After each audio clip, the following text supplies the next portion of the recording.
pirtī ir meditācija? Atbilde viennozīmīgi ir jā. Kad es gatavojos pirtī, es varu ielikt nodomu slotiņā. Katrā slotiņa, ko viņa darīs, kā viņa palīdzēs pirtsmīlim.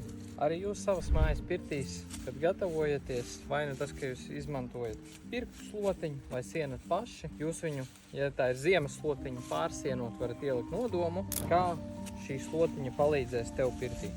Un par cik tagad ir īstais zelta laikmets, tad ieliekot nodomu slotiņā, jūs varat ielikt tieši tā, ka tieši tāpēc, kad es pārsienu šo slotiņu, man būs labāka veselība, man atrisināsies manas ķibeles, viss notiks priekš manis. Jo mēs atceramies, ka viss šī dzīvē notiek priekš jums, nevis ar jums. Tā kā droši rakstamies uz pirts rituālu, un tad arī šo slotiņu es gatavošu priekš jums.